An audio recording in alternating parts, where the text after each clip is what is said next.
Journal podcast. It's a place where we talk about important things. It's a place where we bring a little slice of the news to you.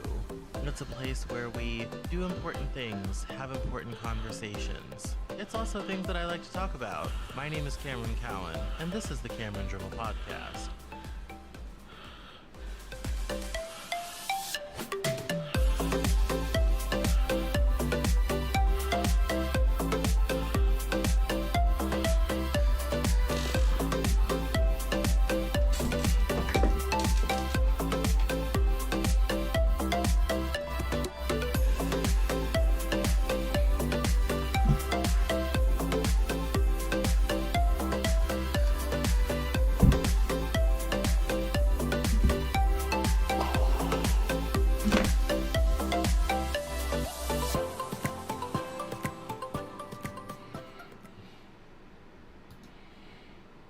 Hello everyone. Oh my goodness, camera angle not so great.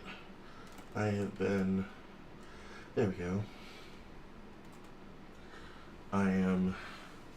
The way the studio is currently set up, every time I turn the camera on, it's a whole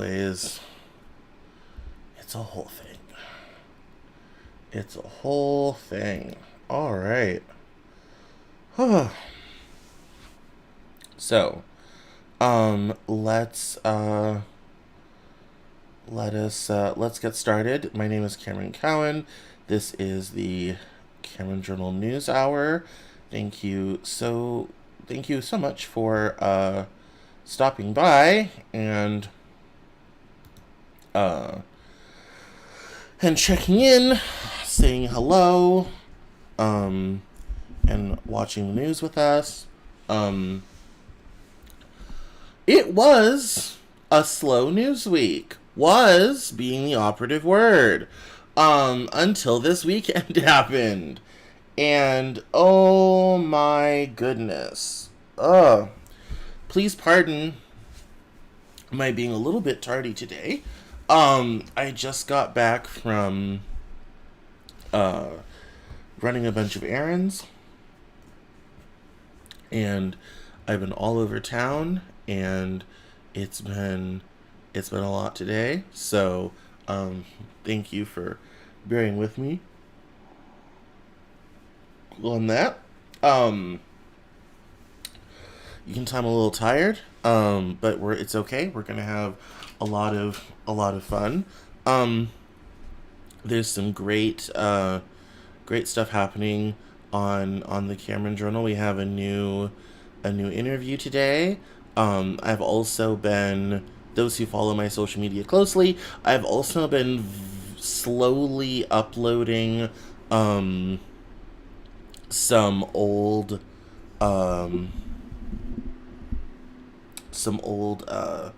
episodes from my old talk show, The Cameron Cowan Show, from back in 2014, 2015 days. So if you're following me on social media, you'll get notifications for those coming across as I finish renaming them and publishing them and all this type of thing. So it's a lot, but we're doing good stuff. So that's we're kind of in between everything on the Cameron Journal front. There's been a couple good articles that have come out lately, including one that's very germane to today's news, on Samuel Huntington and the Clash of Civilizations. So if you haven't had a chance to check that out, you should definitely do so. We have some great stuff coming out in July. One of my really great contributors, Sophia Young, sent me a bunch of content that I got all posted up. So that's exciting. So there's some great stuff coming in July. I have been talking about it a little bit, not so much on here, but I'm working on developing a new line of business doing writing coaching for people, and I was very excited because today I got my July-August edition of Poets and Writers, and I found my classified ad for writing coaching in the back. So that's super exciting. Went nationwide, and into everybody's, anybody who subscribes to that magazine got it, as well as on newsstand, all this type of thing. So that was really great. And shout out to Poets and Writers. If you're interested in writing and content and you're not a subscriber to Poets and Writers, you need to be. Don't let the title Poets throw you off. They do a lot more than poetry. They are an excellent go-to resource for literary journals. If you need help with your book submissions, services, inspiration to write, prompts, learning about the industry, all this type of thing. And the best thing is they're actually nonprofit. So, and one of the really great things they do for advertising is they have discounts for Indigenous and people of color, which definitely saved me a little bit of money, which I appreciated. And they fundraise all year long. They work super hard to put this whole magazine together. They're a genuinely great organization. So if you're literarily minded, Poets and Writers is a great publication. Writer.com is also great, but it's not quite my favorite. Writer's Digest is all right. They've kind of fallen off in the last couple years, but Writer's Digest is also really is a helpful resource as well. So if you're starting to write and want to start to see your stuff published and put yourself out there, need some help self-publishing, all this type of thing, that's definitely most essential. And if you're looking for some writing coaching, developmental editing, all this type of thing, then please keep me in mind. I am working this week on my new writing course called The Power of Story, both fiction and nonfiction. So that stuff will be coming online here soon, and we'll be talking more about that as time goes on. So that's it on the personal front. It's like I said, it's been a bit slow around here, just getting everything together. It's the end of June. I cannot believe we are more than halfway through 2023. It's nuts. I never, it seems like it was New Year's yesterday, and I just can't believe that we're already here, and it's already 2023. So I'm definitely still kind of reeling from all of that, and still trying to get my mind around we're in the back half of the year, and so it's a lot. It's a lot right now, but let's leave all that behind. Let's get into the news. And I'm going to start with news that's still somewhat breaking and maybe somewhat out of date by the time, if you are not watching right now, the news that may be somewhat out of date if you're listening to this later. I'm recording this at 5 o'clock p.m. on Monday, June the 26th, 2023, Pacific Daylight Time in Seattle, Washington, and this is current according to the New York Times at the time of now. If you're listening to this even tomorrow, the 27th, this may have changed, but for right now, the 26th, this is the latest.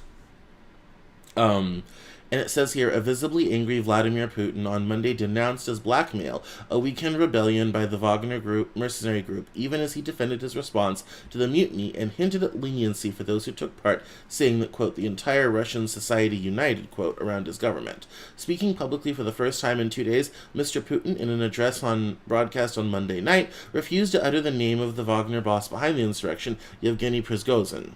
But his contempt was clear for those who had seemed, briefly, to threaten civil war and upend Russia's war effort in Ukraine, where Ukrainian forces are mounting a counteroffensive. Quote, they wanted Russians to fight each other, said Mr. Putin, Russia's president. They rubbed their hands, dreaming of taking revenge for their failures at the front and during the so-called counteroffensive. Throughout the day, the Kremlin had sought to project an air of normalcy, unity, and stability, despite Mr. Putin's absence from public view after perhaps the most serious crisis of his two-decade rule. When he finally emerged, the Russian leader skirted a host of unanswered questions left by the revolt. Instead, at the core of his 5-minute speech on Monday was his insistence that he leads a nation and a government that present a united front to all threats. Quote, civic solidarity has shown that any blackmail attempts to create internal unrest are doomed to failure. The agreement that abruptly ended mutiny on Saturday, with Wagner forces claiming they'd reached 125 miles outside of Moscow, called for Mr. Prigozhin to go into exile in Belarus rather than face punishment, according to the Kremlin spokesman. Mr. Putin suggested that the Wagner fighters who do not want to sign up with the regular Russian military may go there too.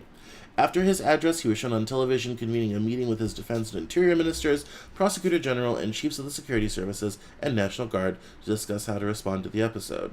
Mr. Prigozhin, until recently a vital ally of Mr. Putin, said in an 11-minute stream of consciousness voice memo posted on the messaging app Telegram on Monday that the government was trying to destroy Wagner, which he said would effectively have to disband by this coming Saturday. And then it goes on to his comments. So, for those who don't know and haven't heard,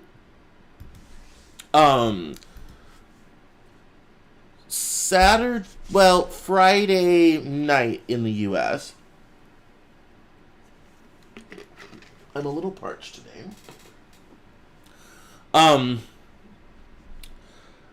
There was a sudden surge of Wagner Group mercenary fighters that left the front lines in Ukraine and started marching back through Russia towards Moscow with an eye, an air, and an idea that that they were, I guess, going to start a civil war or take over the government or seize power or whatever have you. Again, according to them, they got within 125 miles of Moscow, closer than the French or the Germans, but got very close to Moscow, and there was a kind of this brief moment kind of over the weekend where it looked like Prigozhin might try to seize power. This was not a populist revolt by any stretch of the imagination. This was a mercenary group taking matters into their own hands, and then seemingly without any change, kind of late Saturday into Sunday, all of a sudden the coup was over.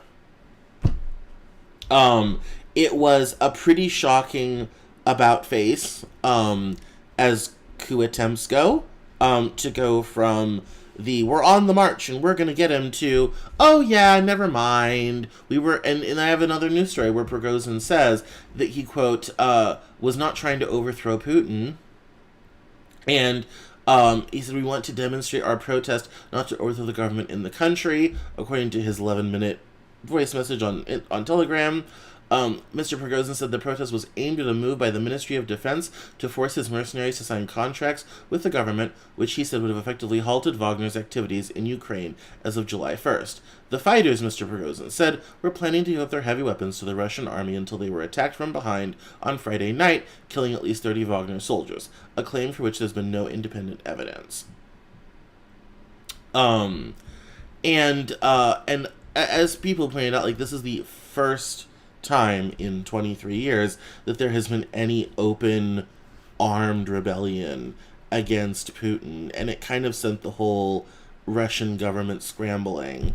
I was listening to a little bit of Morning Show in the car today, and David Ignatius pointed out that as an autocrat, this type of thing is very dangerous because it kind of shows the chink in the armor. In so much as, you know, to be a good autocrat, you have to have absolute control over all things, all people and systems and all this type of thing. And so to have any sort of rebellion, especially at this level during a war that you started, and have the rebellion be by someone who has come out against the war you started, calling it a war of choice and unnecessary and not going well, is not a good thing as an autocrat. It leaves, and it's not clear why Lukashenko in Belarus offered to like solve this problem for Putin. We don't know where Prigozhin is right now. There's a lot we still kind of don't know about this, and we don't necessarily know or understand why there was a coup and then all of a sudden no coup. The whole situation is just bizarre. It's just bizarre.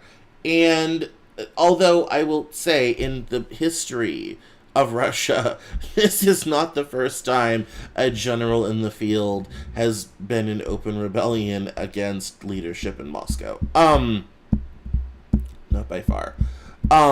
So it's kind of funny to kind of see Russia reprise this this idea, but that's it's a very difficult thing. Instability. The one thing is, well, the one thing we do know, the situation is now is getting increasingly unstable.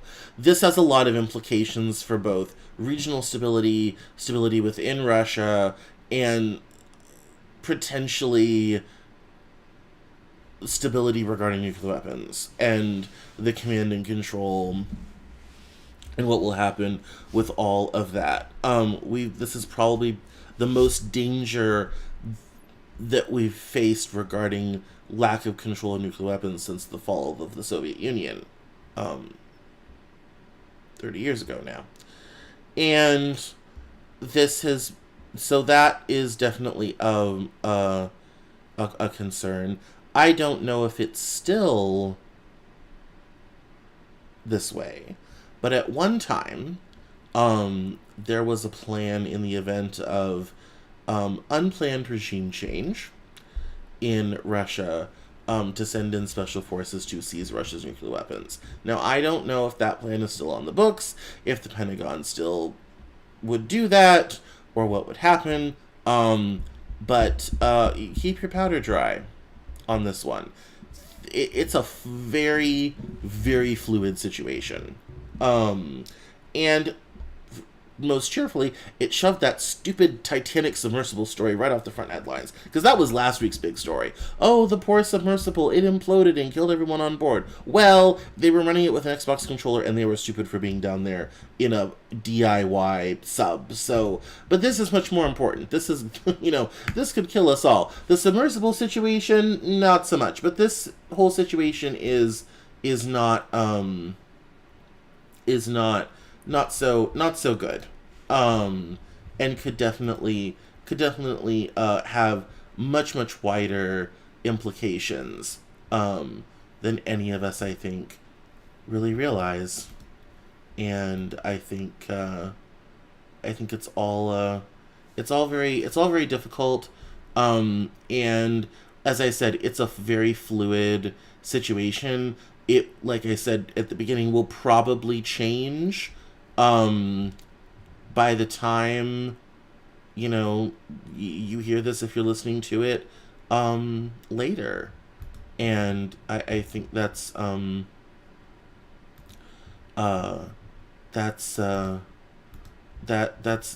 think the most dangerous part is we just don't know what's gonna come of all this quite yet. So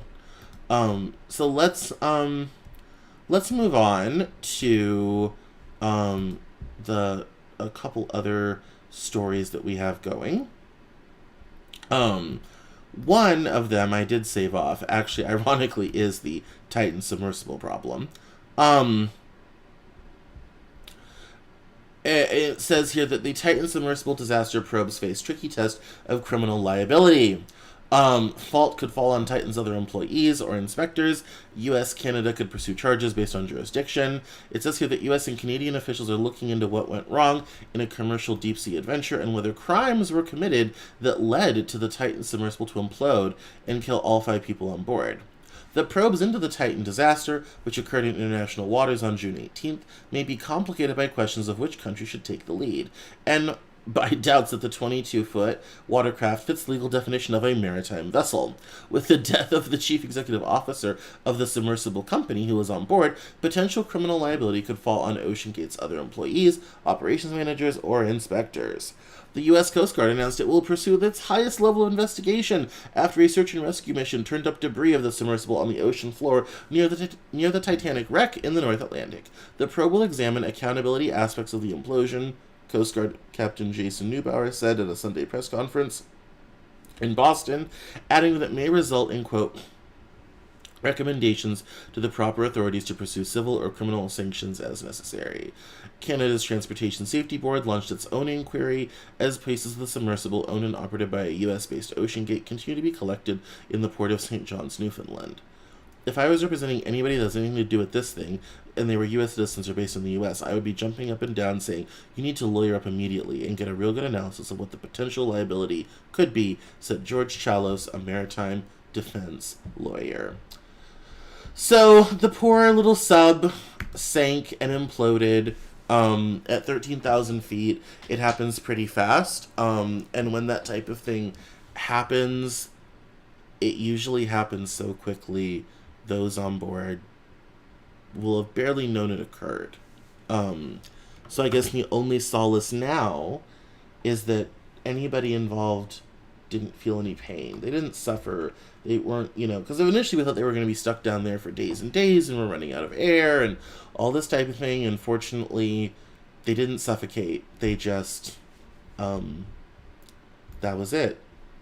Boom and suck, and that was the end of that. So that was the big news story from last week, and that kind of what was taking up everything. And then, the almost coup, not a coup in Russia, just moved that right off. Now, back here in the United States, this week we are anticipating a ton of Supreme Court case decisions. So if you're wondering why all the bad news from the Supreme Court seems to come in June, there's a reason for that. The Supreme Court ends its term. They actually have terms where they do oral arguments and then have a decision period to write their briefs and dissents and all this type of thing, and then they announce their decision. The term for that whole process ends every June, and so throughout June, as the briefs are finished and the dissents and all of that stuff are written, that's why everything kind of comes out in June. And it's been 1 year since we lost Roe v. Wade, and another chink in the whole idea of a right to privacy. This week we're anticipating a new raft of decisions, so I'm sure we'll have lots to talk about that next week on the NewsHour. But the big one that we're anticipating this week is the Supreme Court decision on President Biden's student loan relief program. Says here, according to Bloomberg, advocates of student debt relief want President Joe Biden to use a 1965 law to cancel student debt if the Supreme Court overturns his loan forgiveness program. Biden's current plan to forgive as much as $20,000 in federal loans for certain borrowers making less than $125,000 per year or $250,000 for households is based on its authority in the 2003 HEROES Act. A Supreme Court ruling invalidating the loan forgiveness program looks likely as the court issues some of its most momentous decisions this week. Astra Taylor, a co-founder of the Debt Collective, a 50,000-member group, points to provisions in the Higher Education Act from almost 6 decades ago that Biden could use to forgive student debt. But this alternative strategy advocates are coalescing around would be time-consuming and could easily delay any relief until after the 2024 election. Jed Sugarman, a law professor at Fordham University, said, "The Higher Education Act requires a lengthy rulemaking process that could take about a year, and then after that, litigation by opponents would likely drag things out longer." The Progressive Change Campaign Committee, which claims 1 million members, has a mobilization campaign ready to bombard the White House with emails and phone calls demanding Biden pursue an alternative path if the court overturns the student loan forgiveness program. The NAACP and allied groups have made preparations for a rally within 2 hours of a negative decision. "It's up to President Biden to live up to the promises he made to America, particularly to Black Americans," said Wisdom Cole, director of the NAACP's Youth and College Division. "Failure isn't an option."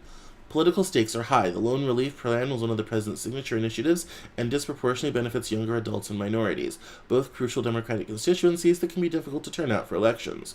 Overall, 53% of American adults support Biden's loan relief program, according to a February Economist YouGov poll, but an overwhelming 67% of 18 to 29-year-olds back it, and an even larger 72% of African Americans of all ages do. Black borrowers are much likely to carry higher balances on their student loan debt than other demographic groups. Almost 6 out of 10 black borrowers have at least $25,000 in student loan debt, according to the Federal Reserve. Delivering student loan relief will be extremely important to motivating young minority voters for Biden's re-election, said Adam Green, co-founder of the Progressive Change Campaign. So, be a lookout for that one, because that is going to be coming down this week.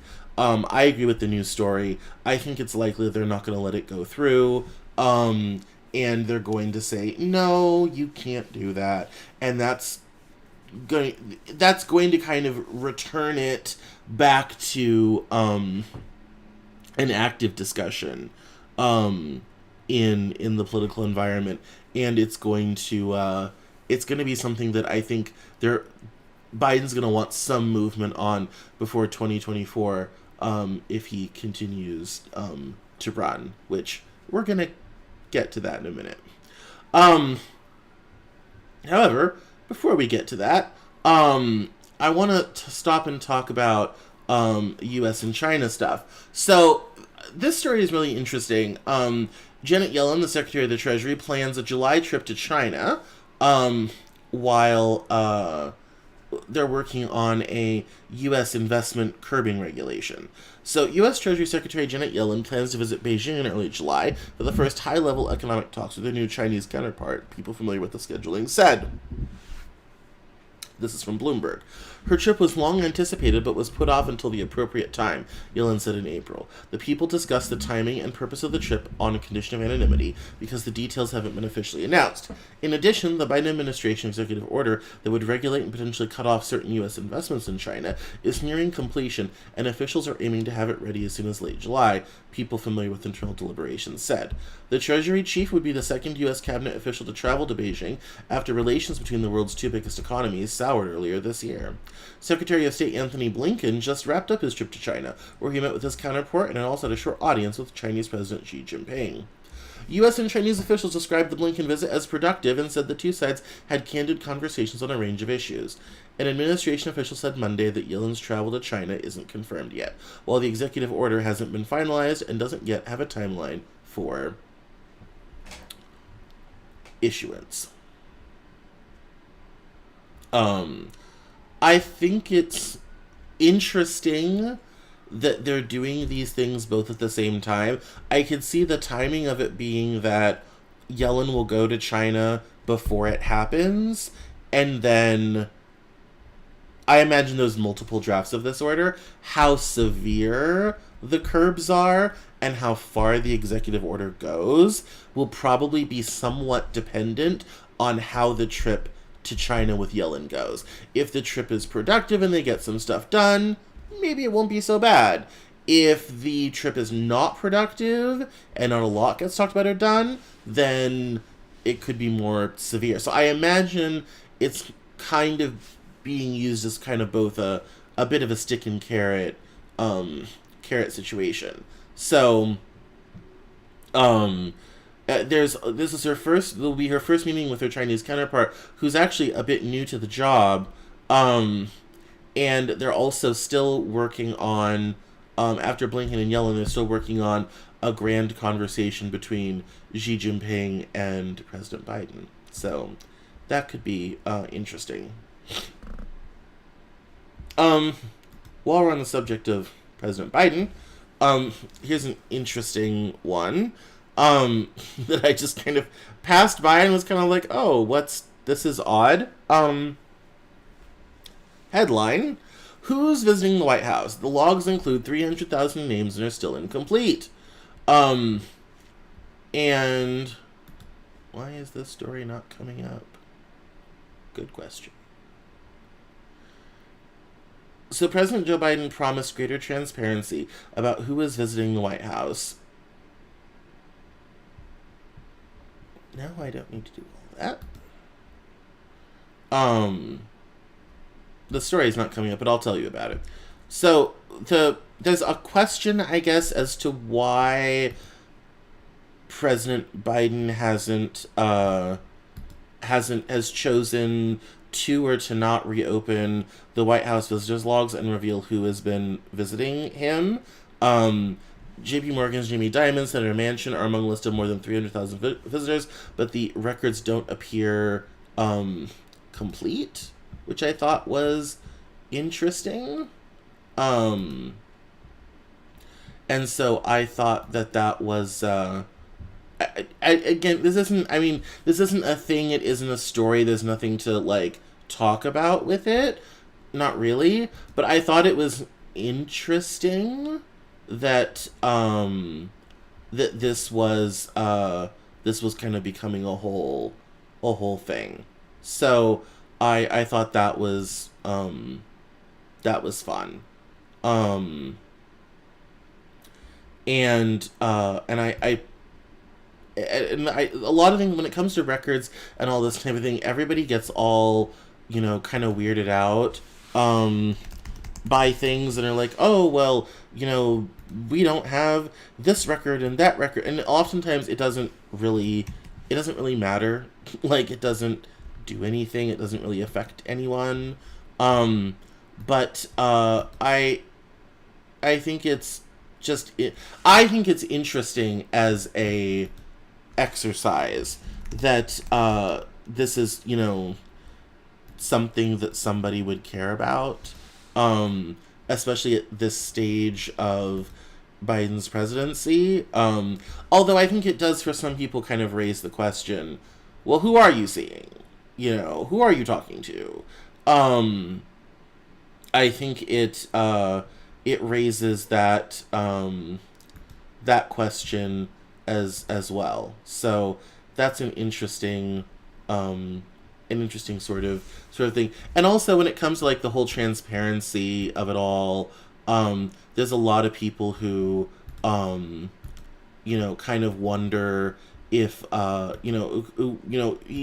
promised more transparency, and when you promise transparency and then you have this appearance of not transparency, then people wonder, what are you hiding? And I think that's the biggest problem with this whole conversation, is we're always, we're always wondering, well, what are you hiding? What is the story? All this type of thing. So I think that's, a difficult thing, but I don't think it's going to be any more of a story than this. And if anything, this isn't that uncommon, especially given,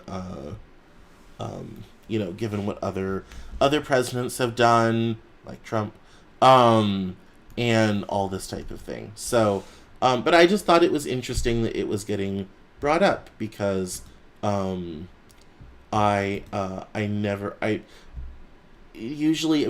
with a lot of these stories, with a lot of these stories, sometimes I look at it and I'm kind of like, oh, well, that's kind of interesting, and that could be a thing, and all this type of thing. Other times, I view it as, the beginning of something that, I view it as it could be the beginning of something, or a new narrative, or a new aspect of a story that we haven't thought about before. And that one, I think, is interesting to keep an eye on. I don't think it's a story, I don't think it's going to matter long term, but I think it's something worth keeping an eye on. Now, a story that is definitely becoming a thing, and is something to keep a close eye on, because it's going to affect the whole economy, is commercial real estate. So in this story, we have from Bloomberg Business Week, the extend and pretend real estate strategy is running out of time. High interest rates and soaring vacancies have brought the commercial property industry to the brink. It says here, the high chieftains of real estate finance flocked to the Marriott Marquis in New York's Times Square in June at a precarious moment for their business. commercial property transactions were stalled, squelching demand for new loans. And loans made during the mid-pandemic go-go days, when the world was high on government stimulus money, needed fixing. Yet many conference goers were upbeat, trading notes on a surprisingly resilient economy and the media's tendency to exaggerate the challenges. An after-party at Cipriani was, quote, an absolute zoo, says Toby Cobb, a managing partner and lender at 3650 REIT, as if the industry were operating at peaks last seen in 2006. It's not that the market participants had forgotten the lessons of the global financial crisis that followed the 2000s boom, it's that they remembered them. Faced with delinquent loan payments, lenders decided to be patient. Instead of foreclosing on properties whose value was plummeting, they lengthened loan terms and ignored short-term valuations. They called it extend and pretend, and it worked so well that when COVID-19 brought the global economy to a halt in March of 2020, they turned to it again. A rolling loan, they said, gathers no loss. Yet, in some quarters, there are growing fears that the strategy might not work this time. It won't. The rapid increase in interest rates over the past year sucked the air out of inflated valuations. As a result, landlords need to come up with more cash to offset the lower building value when they refinance their debt. At the same time, banks and insurers are under scrutiny from regulators and ratings companies over their real estate lending, and the pandemic accelerated changes to how people use offices, with uncertain implications for everything from downtown lunch spots to the tax revenues of major cities. Quote, the demand for commercial real estate debt is as big as I've seen in my career, but the supply is also more constrained than I've ever seen it, said Warren DeHaan, a managing partner at Accor Capital, a commercial real estate lender with $20 billion under management. Landlords may be able to get loans, but at painful rates. The problem is so big that there's going to be a decent subset of loans that can't be extended. There's about $20 trillion worth of commercial property in the U.S., including offices, rental housing, warehouses, and retail spaces. According to Keefe, Brigette, and Woods, the crisis will affect each category differently. Lower quality office buildings are headed the way of the lower quality shopping mall. They're virtually unfinanceable and will likely remain that way until foreclosed properties are brought back to market at drastically lower prices. Other property types are still in better shape, though owners who bought during the frothiest days of 2021 are in for a reckoning. Commercial real estate values could fall 30% or more from peak to trough. This compares to a similar decline in the early 1990s following the savings and loan crisis, as well as a 40% decrease after the global financial crisis. Falling values are only part of the problem. About $1.3 trillion worth of commercial real estate loans will come due by the end of 2025, according to MSCI Real Assets. Most borrowers will need new loans to pay off their old ones, and lenders are being much more careful than they were a few years ago. In the worst-case scenario, borrowers can't refinance, banks report losses, and in a repeat of what happened at Silicon Valley Bank and First Republic in the spring, nervous depositors start pulling their money out, sending banks to the edge. I have said since 2021 that we have a problem in commercial real estate. And I was right. And I saw with this whole work from home thing and people being on hybrid and companies are just going to need less space. We have a lot of office space in this country, too much, really. We've had way too much retail space for decades. And the reckoning of all of this is coming to a head. The problem, really, is a lot of pension funds rely on commercial real estate. A lot of retirement plans rely on commercial real estate. A lot, because it's more stable than rental housing. There's a lot of capital invested in real estate because it generates a return. And a pretty easy, straightforward return that's not cyclical like the stock market. Or a mutual fund or an ETF or anything like that. And so, as well, the reliable money coming in is a big part of, these companies, for their pension plans and all this type of thing. And especially government pension plans. And so to have a crisis in commercial real estate has huge effects on anything that owns those assets that was looking for that return. So it's not just a developers needing new loans to finance their properties problem.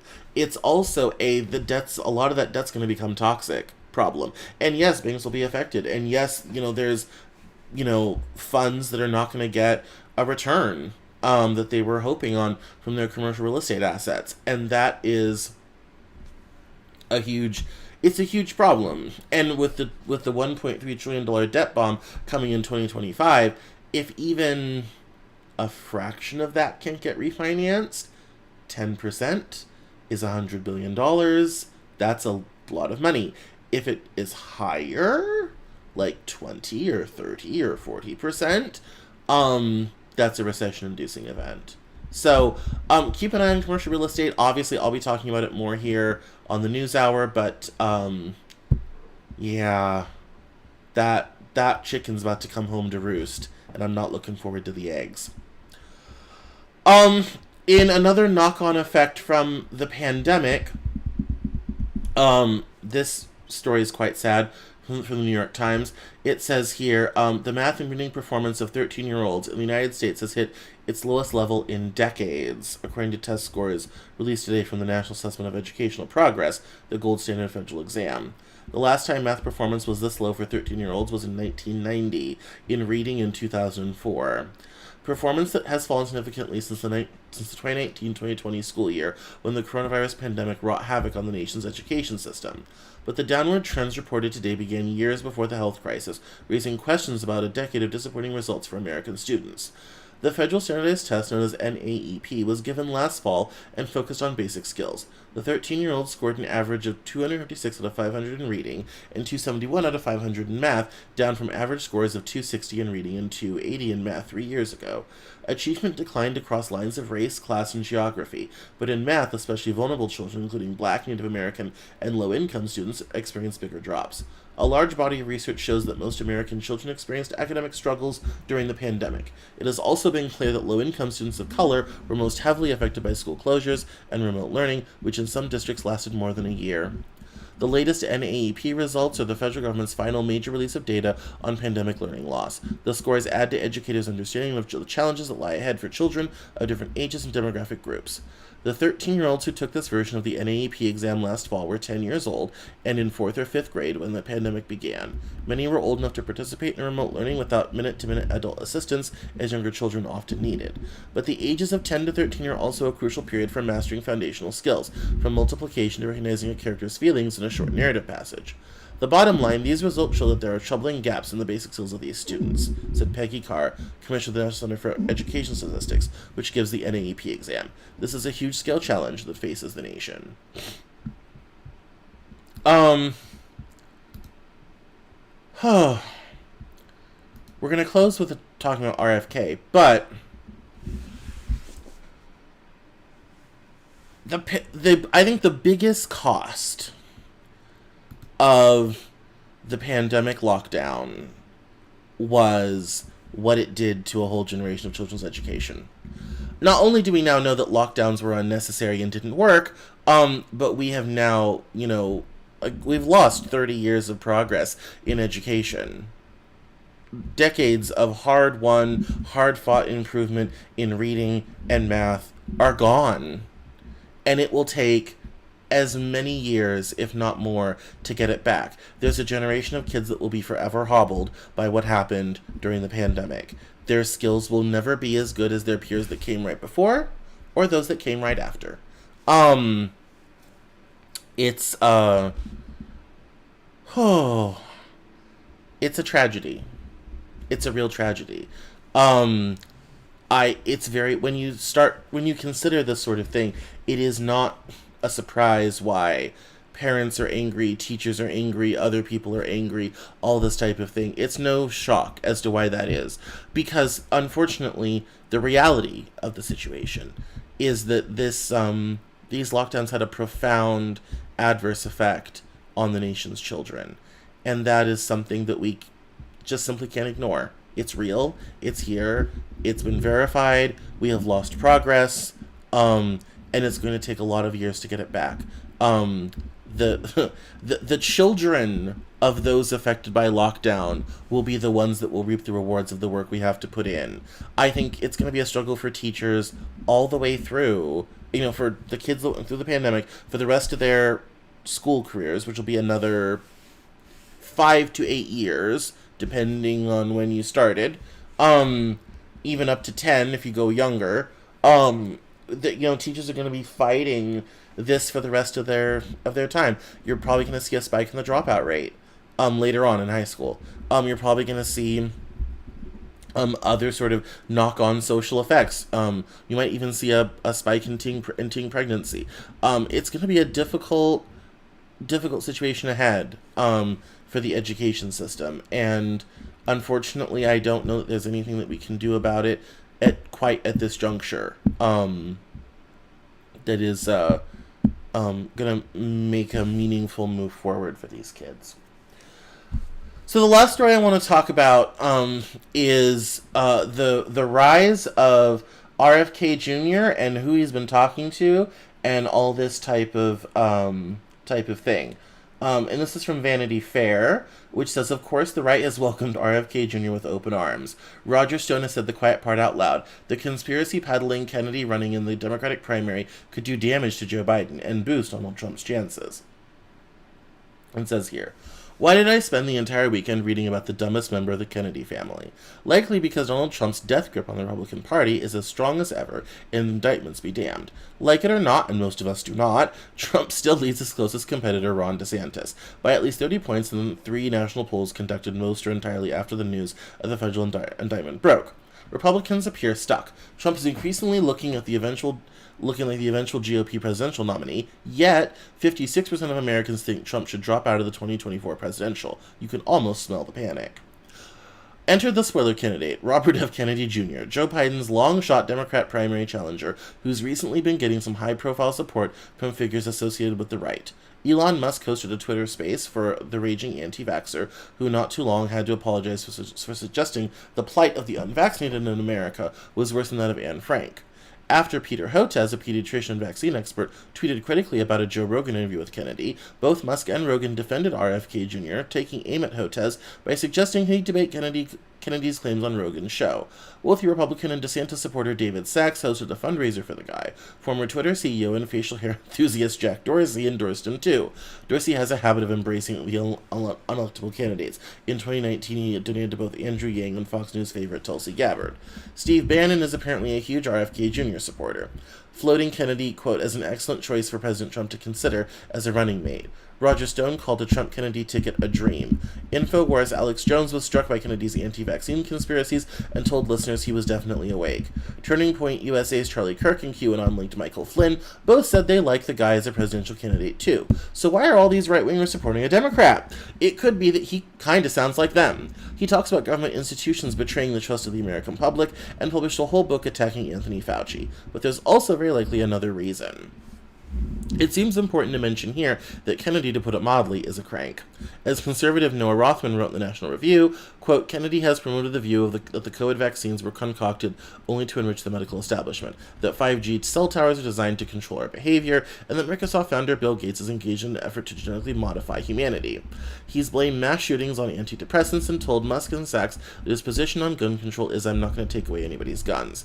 He believes Russia's war against Ukraine is a setup by the neocons and the CIA, and he wants to seal the border permanently, and went on Jordan Peterson's podcast to suggest that he believes that kids are trans because they are, quote, swimming through a soup of toxic chemicals. I don't know any mainstream Democrats who believe anything resembling this melange of conspiracy theories. If you're wondering what his family thinks about him, in 2019 his siblings and nephews wrote in Political magazine, quote, we love Bobby, he's one of the great champions of the environment. We stand behind him in his ongoing fight to protect our environment. However, on vaccines, he is wrong.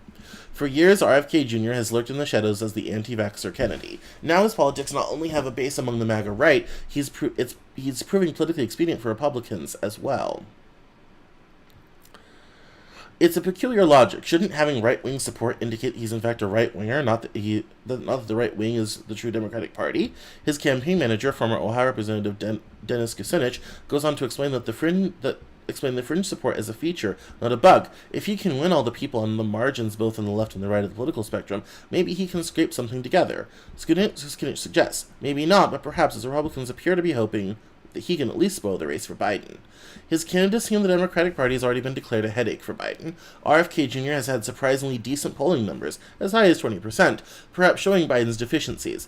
After all, around the same time Biden was preparing to announce his re-election bid, a poll showed that only half of Democrats want him to run again. No wonder Trump's allies are chatting up RFK Jr. As the Times' Reed Epstein wrote, quote, he serves as a bracing reminder of left-leaning voters' healthy appetite for a Biden alternative, and as a glaring symbol of the president's weaknesses.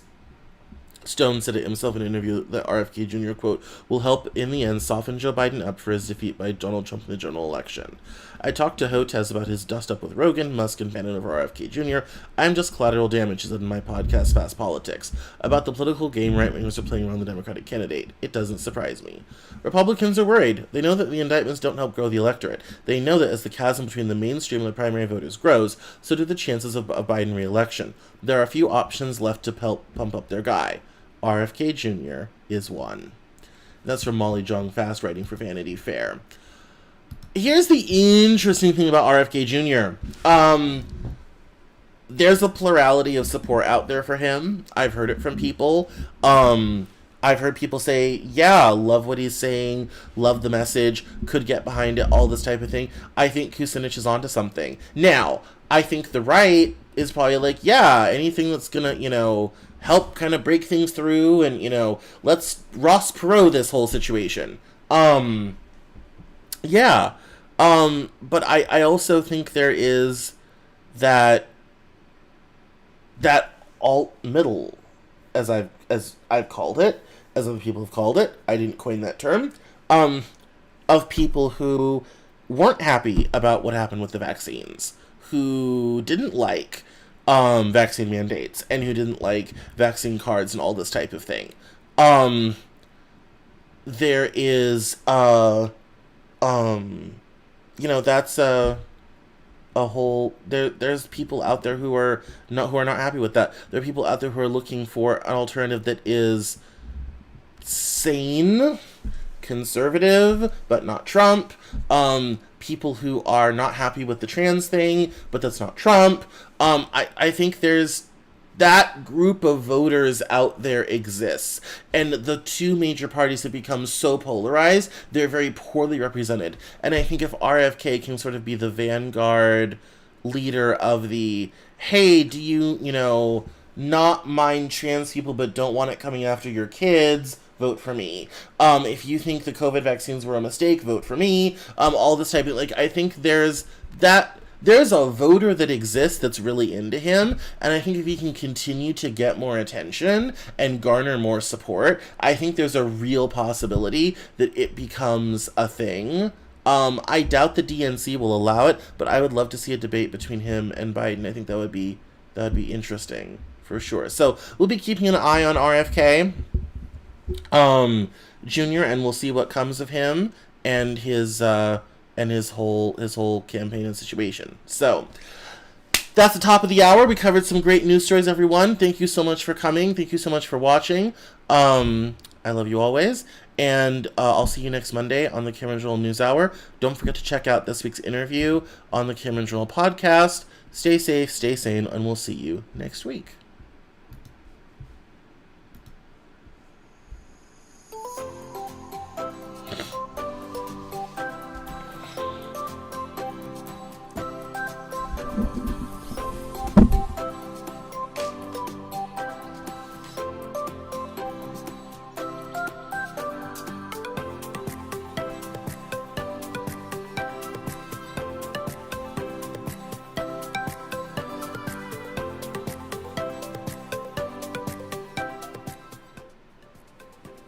That's all for this episode of the Cameron Journal podcast. Thank you so much for listening. Visit us online at CameronJournal.com. We're on Facebook, Twitter, and Instagram, and I love to talk to my followers and listeners, so please feel free to get us on social media at Cameron Cowan on Twitter, and we'll see you next time on the Cameron Journal podcast.